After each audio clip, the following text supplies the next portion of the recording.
Olá, eu sou a Luca Fogaça, jornalista e apresentadora da revista eletrônica Em Voga Podcast, uma realização da S Comunicação.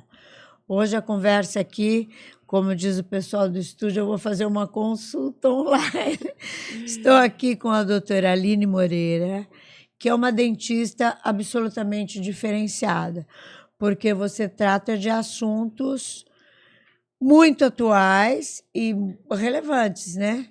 Tipo bruxismo, qualidade de sono, análise salivar. Nós vamos falar de tudo isso. Vamos lá, doutora. Então, eu sou dentista, formada já há mais de 20 anos e atuo numa área que é além dos dentes.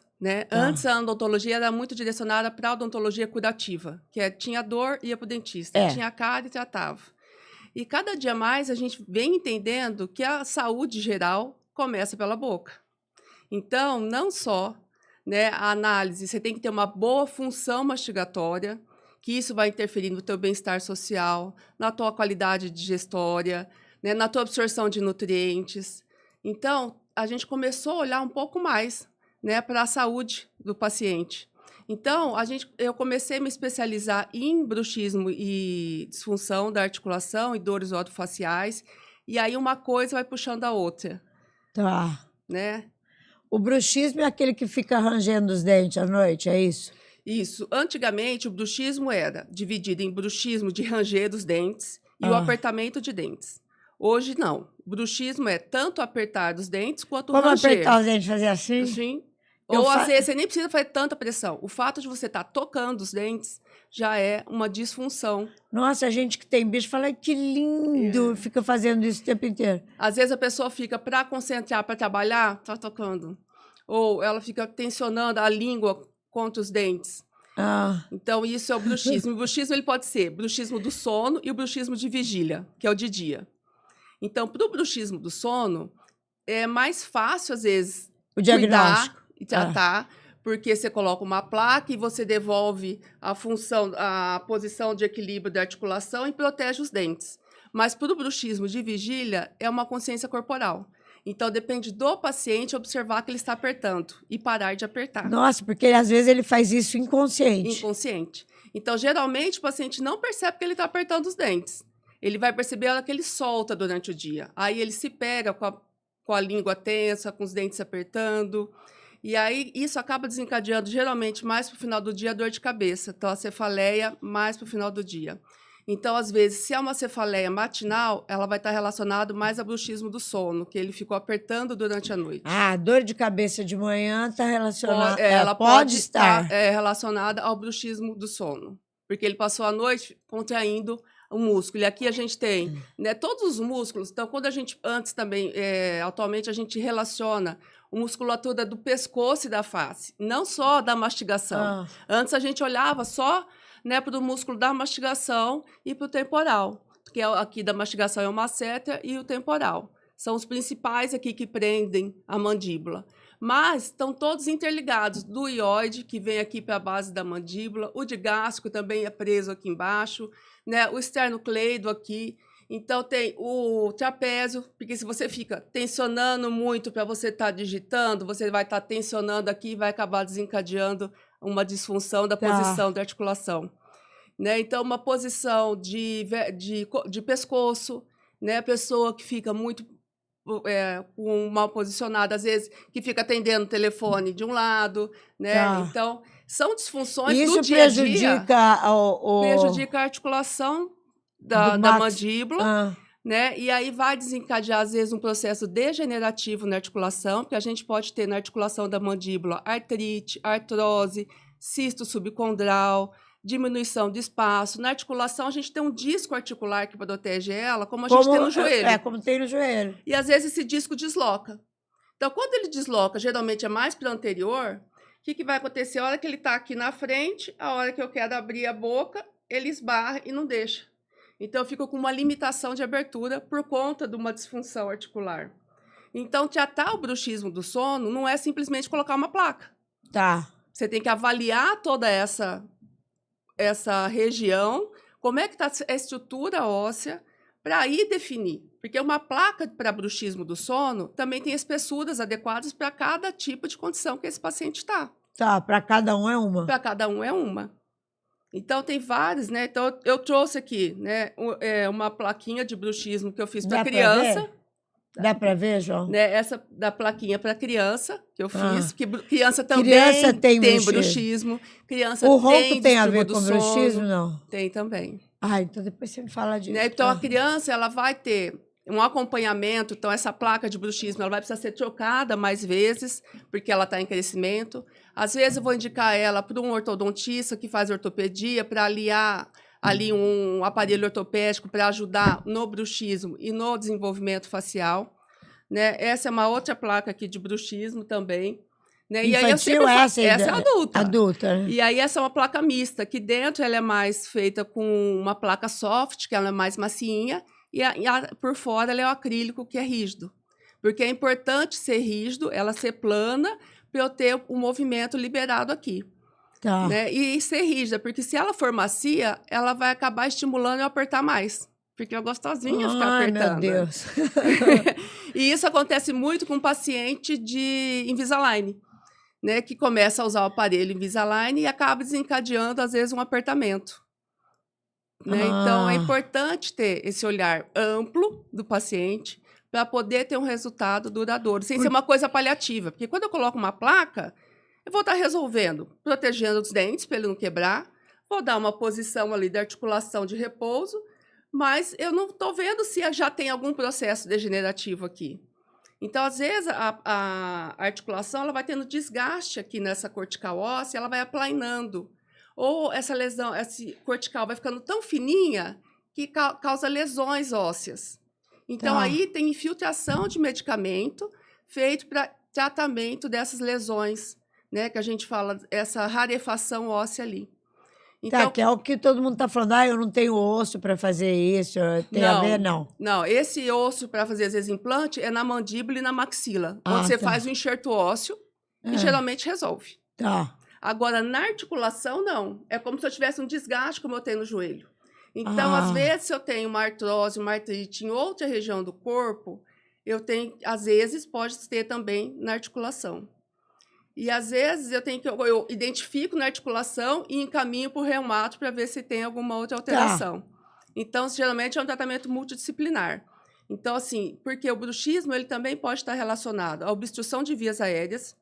Então, se eu tenho desvio de septo, né, se eu tenho muita adenoide, muita rinite, ficar com as conchas nasais mais inchadas, eu dificulto a passagem do ar. E quando eu vou dormir, eu deito, e aí a língua ela vai para trás e às vezes obstrui aqui. Se eu respiro pela boca, a língua vai mais para trás e obstrui mais. Então, que interessante. Isso é um né, dos fatores, mas também o refluxo. Então, por isso que vai uma coisa levando, né, puxando. Porque, às vezes, o refluxo, o que acontece? Fica subindo mais acidez. E aí, durante a noite, você dorme, fica subindo essa acidez, o teu organismo, para te defender, proteger dessa acidez, vai fazer você salivar. E aí, para salivar, a gente saliva mais, geralmente, mastigando. Tá. Então, aí ele vai simular uma mastigação, que é o ranger dos dentes, para você estimular a tua glândula e te proteger da acidez. Então, Quer dizer que o bruxismo tem um leque de coisas que pode resultar no bruxismo em si. Então, por isso que não é só colocar a placa. Precisa identificar como é que está o sono. Tá. Porque se não tiver um sono reparador, às vezes prevalece mais bruxismo. Se tem apneia, né, também prevalece mais, às vezes, o bruxismo. Então, é importante esse paciente, quando eu atendo, eu tenho esse olhar para identificar e direcionar, né, além da placa. Então, você tem refluxo, às vezes o paciente fala, só quando eu como muito, né, tenho... Mas se você, quando come, exagera, você está tendo um refluxo, é sinal que o seu estômago já não está saudável. Então, procure um gastro, avalia, veja como está, para a gente sempre procurar olhar a saúde do paciente e não esperar as doenças. Claro, com certeza. Então tratar o bruxismo é amplo. Os teus pacientes, quando chegam lá, as queixas são as mais diversas possíveis.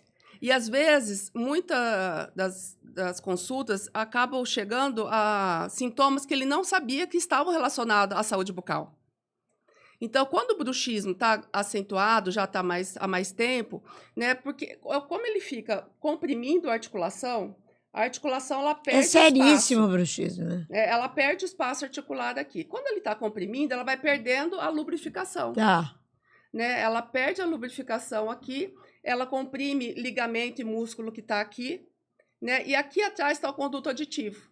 Então, se eu estou comprimindo aqui esse ligamento e músculo, vai irradiar para o meu ouvido. Então, às vezes, um dos sintomas do bruxismo é a sensação de ouvido tampado, é a sensação de dor no ouvido. Então, a pessoa fica indo... Zumbido. Né? Porque se eu estou interferindo aqui no ouvido, eu estou interferindo na membrana timpânica. E a membrana timpânica ela vai ficar mais sensível. E aí acaba desencadeando o zumbido. Então, o zumbido ele pode também estar relacionado a bruxismo e a outras comorbidades. Então, geralmente, paciente de bruxismo, né, quando a gente faz uma avaliação nele, e às vezes uma fisioterapia, uma liberação, já vai melhorar muito o zumbido. Tá. Né? Então, às vezes, o que eu avalio? Observa... Tem muita gente que reclama de zumbido. Né? Porque a gente tem os zumbidos que são sazonais. Vamos supor, você foi para uma boate, tá aquele som alto, você chega em casa, você fica ouvindo, vai passar. Mas quem usa muito fone de ouvido, né, interno, então o fone de ouvido é mais indicado o externo, né, do que ficar o interno no conduto auditivo, que vai ficar muito estímulo para esse ouvido. E hoje em dia usa-se muito adolescente, muita criança. Então, assim, a longo prazo, predispõe a desencadear zumbido, a perda auditiva, né? Então, é importante ter esse trabalho de conscientização. Então, às vezes, a pessoa chega lá e ela fala, você tem alguma dor de alguma outra sintoma? Ele geralmente vem porque observa que está arranjando os dentes. O parceiro geralmente observa, né? Quando dorme. E aí, quando eu pergunto, tem algum outro sintoma? Não, tem dor de cabeça? Às vezes. Tem sensação de ouvido tampado, dor de ouvido, zumbido. Nossa, pode ser do bruxismo? Né? Então, aí eu vou mostrando, explicando didaticamente para o paciente a influência. Porque aí o paciente também adere ao tratamento. Porque se ele não entender a importância do tratamento, a placa não é só para proteger os dentes, tem toda uma função e responsabilidade dentro do tratamento, né? Ele acaba não tendo resultado e ali acaba desistindo do tratamento. Ele fala, comecei a usar, não gostei. Não, isso aqui é muito... volume dentro da boca. Não, realmente mas tem um tempo de adaptação. Né? Os primeiros dias é comum salivar. Então, a gente vai ajustando. E sempre o tratamento ele é individualizado. Então, eu sempre tenho um contato muito próximo com os pacientes via WhatsApp. Porque cada um é um. Não tem uma receita de bolo para todo mundo. Tá. Então, você não está conseguindo usar? Por quê? Vamos identificar o que está acontecendo, né? Para estimular você a usar. Hoje eu estou com mais dor. Vamos, então, às vezes, passa uma compressa, passa um exercício. Né? Eu sempre começo do menos para o mais. Evito entrar com medicação. Ou se eu vou entrar com uma medicação, eu vou entrar numa dose mais baixa e vou aumentando gradativamente conforme vai o comportamento do paciente. Então, sempre tem esse contato muito próximo com o paciente. Né? Então, isso, acho que assim, deu para falar bem assim da questão do bruxismo, do quanto que é importante, né, avaliar, né? Porque a longo prazo, o que acontece também? A gente Quais podem ser os sintomas? E a gente pensa muito na articulação, mas tem a questão dentária aqui do bruxismo, que quando você está apertando ou rangendo os dentes, o dente ele fica dentro do alvéolo, né? E o que prende o dente no alvéolo são os ligamentos. Quando eu estou comprimindo esse dente aqui, eu estou também dificultando a irrigação sanguínea desse dente com o osso. E aí eu predisponho a ter perda óssea e, às vezes, bolsa periodontal. Por conta desse apertamento. E aí vai tendo também o envelhecimento precoce dos dentes, que são aquele desgaste na cervical do dente, né? Aquela abrasão que tem. E é comum também, por conta do apertamento e do bruxismo, o paciente ter hipersensibilidade dos dentes. Então, às vezes, a hipersensibilidade pode ser desencadeada. O paciente, não consigo nem respirar, que está me dando sensibilidade. Né? Então, a gente identifica. E, às vezes, também pode estar relacionada à acidez da saliva. Então, para eu entender, né, o quanto que esse desgaste dentário está sendo interferido pelo bruxismo ou pela saliva, aí eu faço a análise salivar, que é a cielometria. Eu nunca tinha ouvido falar esse termo, análise salivar. Eu preciso fazer urgente. Porque é outro ponto que a odontologia também não via, né? É a importância da saliva para a saúde. Porque se eu estou com pouca saliva, né, às vezes pela idade, às vezes pelo uso do medicamento, isso vai aumentar a predisposição ao problema periodontal. Então, aumenta a predisposição a ter sangramento de gengiva. Quando eu tenho sangramento... Aumenta até o número de cáries, é isso? Aumenta o número de cáries também. Então, assim, se aumenta a boca fica mais seca, a saliva tem a função de lubrificação da boca e ação bactericida. Então, se eu estou com menos saliva, eu estou tendo menos dessa função dentro da minha boca. Então, como é que esse alimento que eu estou ingerindo, esse bolo alimentar, vai para o estômago? Então, existe uma análise que é feita, uma produção que a gente deve ter, né, naturalmente. Se essa produção está abaixo por medicamento ou por radioterapia, a gente tem exercícios que podem melhorar a produção da saliva. Depois eu quero que você me conte isso. A gente avalia o pH da saliva. Então, às vezes, se a pessoa falar, não tem nada de refluxo, né, não tem nada, ela ainda não identificou nenhum sintoma, mas a saliva às vezes está mais ácida. Então, pode ser pela ingestão em excesso de refrigerante, de energético, né, de bebidas, às vezes, quem toma muito suplemento em atividade física, em ciclista, quem faz muita corrida, dependendo do que está tomando, né, se for uma bebida mais ácida, vai prejudicar a saúde bucal. Tá. Então, é uma avaliação feita assim, que ele vai, literalmente, ele vai ficar babando assim no potinho, e aí eu qualifico como que tá. Essa saliva, ela tá mais esbranquiçada, então ela tá tendo mais célula descamada da boca. Né? Ela tá mais viscosa, então tá com pouca quantidade de saliva. Nossa, tem um copo aí, preciso fazer esse teste agora. Então, para cada tipo de melhora que eu tenho na saliva, é uma glândula que eu vou estimular. Então, se eu preciso de mais líquido nessa saliva, ela está muito viscosa, a pessoa que forma aquele fio de baba, sabe? Tá. Né? Aí eu vou estimular a glândula parótida. parótida. Que quando fala aquela espuminha. Né? Porque está com pouca saliva. Então, aí a glândula parótida. Aí tem exercício para fazer. Se a glândula sublingual, ela é que dá mais a viscosidade. Então, eu vou dar mais o estímulo ácido para ela fazer, para estimular essa glândula. Então, conforme vai... E, às vezes, ingestão de água. Quanto você ingere de água por dia? Tá. Então, assim, um indivíduo, a gente deve ingerir 35 ml de água por cada quilo. Se a pessoa trabalha como professora, repórter, então você vai aumentar a ingestão. Né? Então, a gente vai fazer essa avaliação. E aí, dependendo, ainda tem medicação que a gente pode introduzir para ajudar. Além disso, tem a aplicação de laser, né, que pode também trabalhar no aumento da produção de saliva. Nossa, que espetáculo! Tudo tem cura, né? Tudo tem tratamento. Às vezes um exercício já resolve. Então, assim, a orientação do paciente, né, a conscientização dele. Porque se eu falar, você está com pouca saliva. Não tá, é porque eu tomo remédio. Sim, mas se você continuar com pouca saliva por conta do remédio, a gente não pode tirar seu remédio. Tá. A gente teve como melhorar essa saliva. E ainda tem saliva artificial que você pode usar, que aumenta a lubrificação da boca. Que não é beijando. Que não é beijando. Porque aí para beijar você tem que ter cuidado, né? Porque doença periodontal passa pelo beijo. Tem doença do beijo. É verdade. Eu não pego a doença faz tempo. Então, assim, é importante estar com a saúde bucal, né, em dia. Né? A saúde bucal é responsável por várias coisas que podem acontecer na nossa saúde do corpo. Né? Porque se você não tem uma produção de saliva, né, ela também vai interferir para quem tem diabetes. Né? O diabético tem a boca mais seca. Ah, é? Então, assim, precisa olhar com carinho. Né? Os idosos que tomam muito medicamento, é comum ter a xerostomia. E aí, com a boca seca, vem ao mau hálito. Porque aumenta a proliferação de bactéria, geralmente. Né? Não só pela falta de saliva, pode ser por problema periodontal, né? Pode ser por cáries, mas pode ser problema de estômago, pela acidez do estômago. Outros problemas de saúde pulmonares. Por quê? O que a gente ingere, isso depois vai ser quebrado e vai ser exalado pela respiração. Então, a gente tem que avaliar, às vezes, esse mau hálito, né, que é o tratamento da halitose, da onde está vindo? É por falta de ingestão de água, é por problema da saúde bucal, inflamação gengival, periodontal, tá com cárie, então a gente vai eliminando, né, tá com a saliva, tem algum outro problema de saúde relacionado ou não. Cárie pode dar mau hálito? Pode, é uma bactéria que está ali proliferando, e a bactéria, enquanto ela está proliferando, ela vai produzindo um gás. Por que o dente geralmente dói quando está uma cárie grande e chega a um canal? Porque o dente geralmente está fechado, a bactéria está lá dentro no canal e ele vai proliferando. E ele vai criando um gás dentro desse dente. E quando chega ao grau, né, avançado, porque assim, geralmente a gente tem uma dorzinha, acho que não deve ser. Tá. Aí toma um remédio e melhora. Aí fica um tempo sem.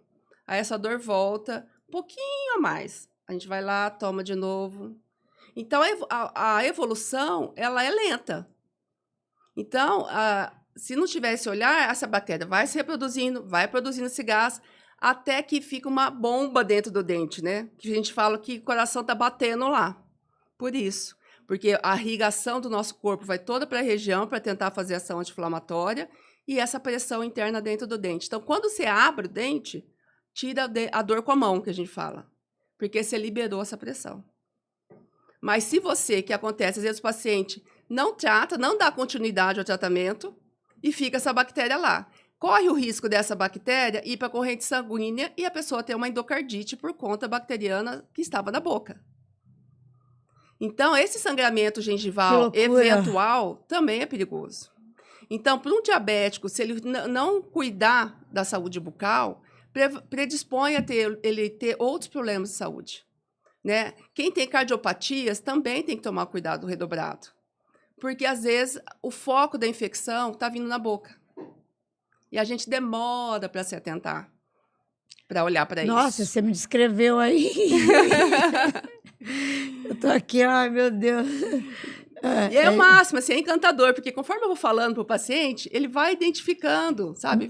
Me mostra tudo que você trouxe aqui. Então, eu trouxe as placas do bruxismo. Tá. E aí eu tenho o Biologix. O que é isso, o Biologix? O Biologix, ele fazer um exame. É um exame, ele faz uma polissonografia do tipo 4. Então, o paciente dorme com esse aparelho... no dedo? No dedo, uma noite. E aí, é sincronizado com o celular dele. E eu já tenho uma polissonografia simples aqui. Então, eu consigo... Do bruxismo? Do bruxismo, do apneia, do ronco. Então, ele vai gravar durante a noite. Tá. Qual o seu ronco, seu nível de ronco, quanto de ronco, como está a sua oxigenação durante a noite, a sua frequência cardíaca, quantas dessaturações você teve. E ele me mostra se você está dormindo ou acordado. Então, com isso, eu já tenho um avaliação desse paciente. Nossa, é espetacular. Então, porque se o paciente tem um bruxismo e ele ronca, eu não devo colocar uma placa superior. Eu devo colocar, talvez, uma placa inferior. Se o ronco dele é alto, eu tenho que tratar o ronco. Porque o ronco, ele diminui a passagem de oxigênio. O ronco é a ponta do iceberg. É o barulho. Geralmente, a pessoa vem pelo barulho. Só que o que a gente tem que tratar, na verdade, é que esse barulho é o sinal de que o meu oxigênio não está passando, não estou fazendo a oxigenação das minhas células. Se eu não faço a oxigenação das minhas células, eu não tenho uma reparação do meu organismo durante o sono. E eu acabo, cada vez que bloqueia muito, cada vez que eu tenho uma parada de oxigenação por mais de 10 segundos, é considerado uma apneia. Então, a apneia é uma parada respiratória. Então, o paciente geralmente vai acordar assustado. Tá. Ou ele tem um micro despertar que ele nem percebe. Né? Às vezes, ele vai ter mais pesadelo, porque é uma forma do organismo te defender. Ele vai ter um sono mais agitado, mexe muito na cama. Então, aí a gente vai avaliar como é que está esse todo desse paciente. Porque o paciente que não tem uma noite de sono reparadora predispõe a dor crônica. E por isso que eu acabei entrando no distúrbio do sono, né? Porque minha especialização foi em DTM, dores orofaciais, mas para eu tratar a dor orofacial, eu tenho que identificar como é que está a qualidade do sono. Porque senão eu vou ficar dando medicamento, e ele não vai ter uma melhora. Então, eu preciso retomar um sono reparador para esse paciente. Então, eu preciso identificar, é o ronco? É só a apneia? Às vezes ele não ronca, mas ele tem a parada respiratória. Então, aí eu vou encaminhar, às vezes, para ele... Às vezes ele não ronca, mas tem a parada respiratória. Tem a parada respiratória. E, às vezes, acorda muito para fazer xixi. Também é um sistema de defesa do organismo. Então, às vezes, o paciente fala, não, eu durmo super bem, mas você acorda para fazer xixi durante a noite? Umas 2, 3 vezes. Então, o teu sono já não está reparador. Né? Ou, então, ela tem dificuldade para dormir no início da noite, que é a insônia, dorme e, às vezes, acorda lá pelas 4 horas da manhã.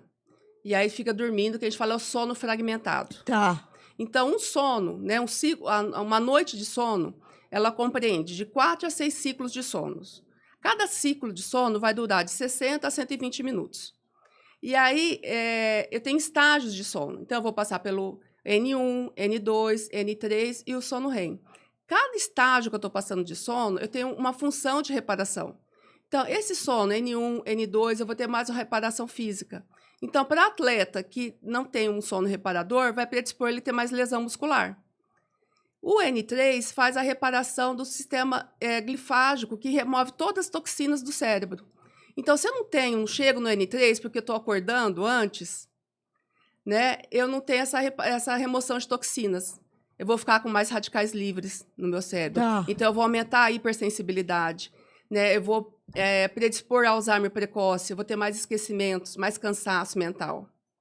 E o sono REM é quando eu faço os sonhos e faço a reparação mental. Eu vou consolidar no que eu aprendi durante o dia. E cada vez que eu interrompo esse ciclo, eu volto para o zero. Ah, entendi. Então, eu estou dormindo, meu filho foi lá me acordar. Eu acordei para ver minha criança que está pequena, né, recém-nascido. Eu estou interrompendo esse ciclo. Então, são fases que a gente precisa identificar como que o paciente está, como que a gente consegue melhorar, né, para ajudar a ter um sono reparador. E também o sono de pessoas que trabalham por turno. Nossa Senhora! Enfermeiro, médico, plantonista, né, outras áreas que também trabalham por turno. Eu também atendo em Minas, em Mariana e Ouro Preto, e lá tem muita mineração. Então, lá basicamente as pessoas trabalham por turno. Então, a gente tem que saber que eu não posso mudar isso agora, não dá. Tá. Mas como que eu vou melhorar a longo prazo para não ter efeitos? Porque um sono, mesmo quem dorme menos de 6 horas por noite, fala, nossa, mas eu acordo super bem. Os estudos comprovam que quem dorme menos de 6 horas por noite predispõe a risco cardíaco. Então, mesmo que, para mim, agora está tudo bem, mas para o meu organismo não está. A longo prazo vem a conta. Então, assim, por que a gente fala, depois dos 200 começa? Porque depois dos 200, o corpo já não dá mais conta. Começa a vir a conta. Chega os boletos, né? Chega os boletos para pagar. Nossa, que loucura. Então, o olhar do sono está intimamente ligado ao tratar a dor crônica. Então, se eu não tenho um sono reparador, predispõe a ter dor crônica. Né? Então, predispõe a ter bruxismo. E o refluxo está relacionado ao sono fragmentado, porque durante a noite fica subindo acidez. Então, é importante o paciente a gente ter o cuidado da higiene do sono, né? Que quem tem insônia, evitar fazer atividade física à noite, porque eu vou acelerar meu corpo. Tá. Né? Então, a fazer atividade física pela manhã. E a gente precisa reeducar o nosso corpo que está na hora de dormir. Porque antigamente, né, o sono não tinha energia elétrica, acabava a energia, ficava um pouquinho no lampião, dormia. Veio energia elétrica, veio televisão. Veio celular. Então, é muito estímulo luminoso. E para a gente dormir, a gente precisa... O nosso corpo aumenta a produção de melatonina, aumenta a produção também dos ATPs, que foi a energia que a gente gerou durante o dia. Então, essa energia vai acumulando até que fala que tem a pressão do sono, que é o que eu preciso descansar. Estou com uma energia alta. Né? Então, e diminuição da temperatura. Por isso que é gostoso dormir no frio coberto. Tá. Né? A gente gosta mesmo quando está frio, o mesmo está calor, liga o ar e dorme coberto. É verdade. Porque é um sono mais gostoso.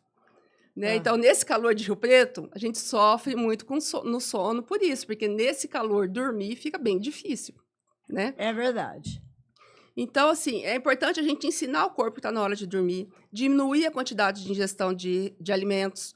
Né? Eu não preciso produzir energia à noite, eu estou indo. Né? Você pode ficar... Meu gasto de energia é durante o dia. Então, eu devo fazer a minha última refeição, que deve ser uma refeição mais leve, no intervalo de 2 horas até eu ir deitar, eu ir comer. Aliás, eu ir dormir. Porque se eu comer... 2 horas antes, né? Porque se eu comer e deitar, primeiro eu vou predispor o refluxo. Porque eu alimento deitada, a própria lei da gravidade vai fazer isso ficar voltando, e com o passar do tempo, vai dar mais frouxidão dessa válvula do estômago, aí pela acidez que fica ali tocando. Né? O meu estômago vai passar a noite trabalhando, porque eu comi e fui deitar, igual. Então meu sono já não vai ser. Então, assim... Cuidar, eu acho isso. Né, com a alimentação. A primeira orientação que eu falo para o paciente, procure dar um intervalo maior, evita comer coisas mais pesadas à noite, né? Uma alimentação mais leve. Café eu não tomo depois das 3 da tarde, eu já não tomo café. Café depois das 3, né? Já não é indicado. Né? Porque então, eu fico acordada. Cada paciente fala assim, tem com o café uma forma de digestão, né? Então, assim, mas se a pessoa tem insônia, então a gente vai diminuir esse café no período da tarde.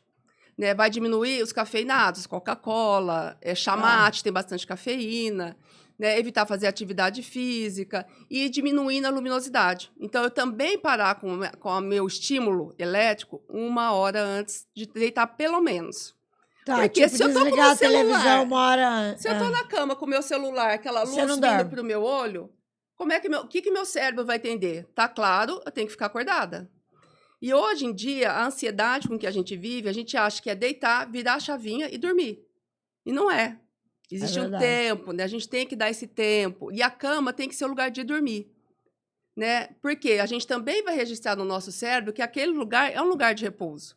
Se eu fico na cama trabalhando, se eu fico na cama assistindo filme, se eu fico na cama tendo discussões, ela vai registrar isso como um lugar que me traz um desconforto. Né? E a gente tem que registrar que ali é o lugar de dormir.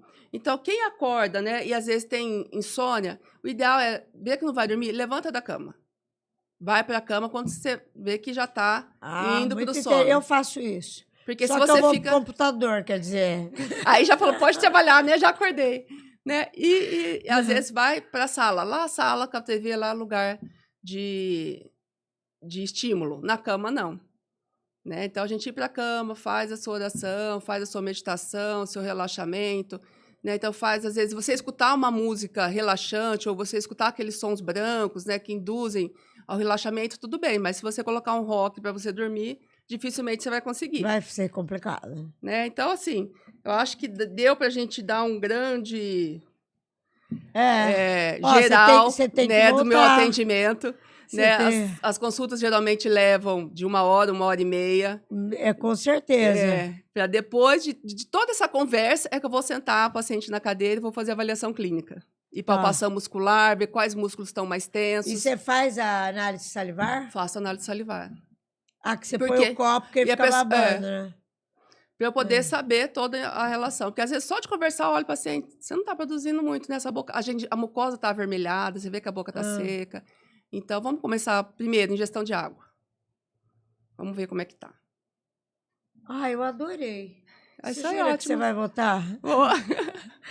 E ainda vou voltar depois para falar dos sinais bucais de doença celíaca, que é importante também, né? Eu sou celíaco e trabalho ativamente com a consciência precoce, né,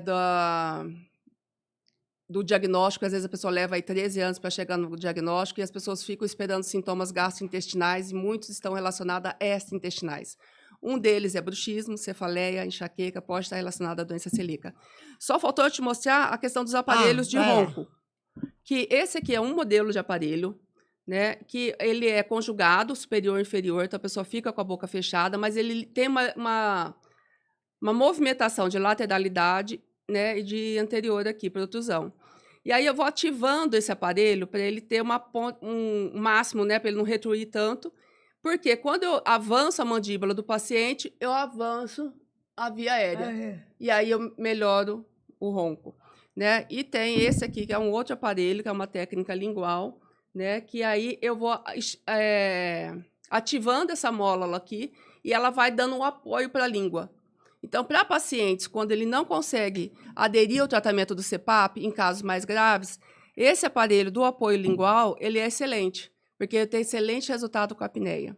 Né? Esse aparelho conjugado, ele é mais indicado para casos mais leves e moderados, né, de apneia. Então, assim, tem que ter um acompanhamento, né, multidisciplinar, sempre vai ser o dentista, o médico do sono, o otorrino, às vezes o pneumo, para acompanhar esse paciente do sono.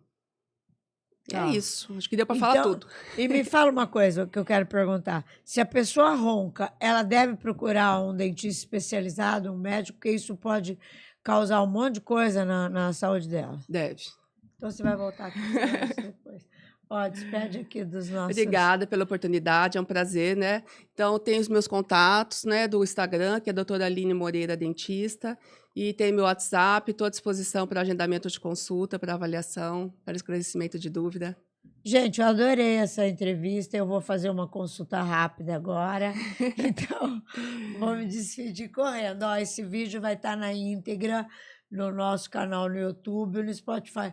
Por favor, se inscreve no nosso canal. Beijo! Obrigada!